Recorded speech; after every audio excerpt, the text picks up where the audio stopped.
போயிட்டு ஒரு ஒரு கேமரா எடுத்துகிட்டு போய் நான் பல கதைகள் சொல்லியிருக்கேன், பல சீன் சொல்லியிருக்கேன், பல விஷயங்கள் நம்ம ஷார்ட்லாம் பேசியிருக்கோம். அதை கொண்டு போய் ஒரு கேமரா வச்சு ஷார்ட் கம்போஸ்னு உங்களுக்கு தெரிய வேண்டாம், ஷார்ட்னா என்னென்னு கூட உங்களுக்கு தெரிய வேணாம். என்ன நடக்குது அப்படியே ஒரே ஷார்ட்ல நீங்கள் எடுத்து ஒரு ஷூட் பண்ணுங்க, அதை கொண்டு வந்து எடிட் பண்ணுங்க.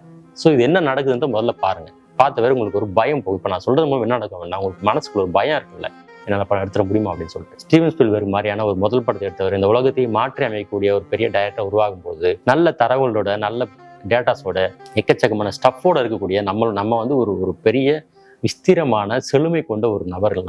நம்மளுடைய இலக்கியமாகட்டும் நம்மளுடைய கலையாகட்டும் ஒரு பெரிய செழுமையானது. இங்க இருக்கக்கூடிய நமக்கு வந்து ஒரு பிரமாதமான கலைஞனா மாற தெரியாது. என்ன நம்ம கிட்ட இருக்கிற பெரிய சிக்கல் வந்து பயிற்சி இல்லாத ஒரு கல் கீழே விழுது, இல்லை மேல இருந்து ஒரு ஓடு கீழே விழுது, அது மாதிரி ஏதோ கிரியேட் பண்ணுங்க. புதுசா ஏதாவது ஒன்று எக்ஸ்ட்ரா நீங்க கிரியேட் பண்ணுங்க. மறு உருவாக்கத்துல ஒன்று புதுசாக ஆட் பண்ணி அதை கொண்டு போய் ஸ்க்ரீன்ல போட்டு பாருங்க.